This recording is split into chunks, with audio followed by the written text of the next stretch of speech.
বলছেন কেউ বলে মোর নবীজি ও গোলাপ ফুল, কেউ বলে মোর নবীজি সোনার পুতুল, ও নইসি গোলাপ নইসি পুতুল নূরুল্লাহ, ইয়া মুহাম্মদ মুস্তাফা নবী সাল্লে আলা, ইয়া মুহাম্মদ মুস্তাফা নবী সাল্লে আলা,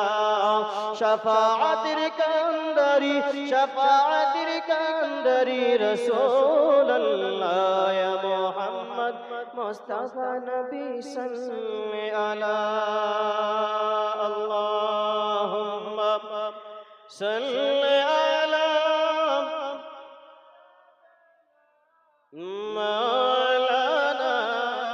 মুহাম্মদ ওয়া আলা আলি সাইয়্যিদিনা মাওলানা মুহাম্মদ সাল্লাল্লাহু তাআলা আলাইহি ওয়াসাল্লাম।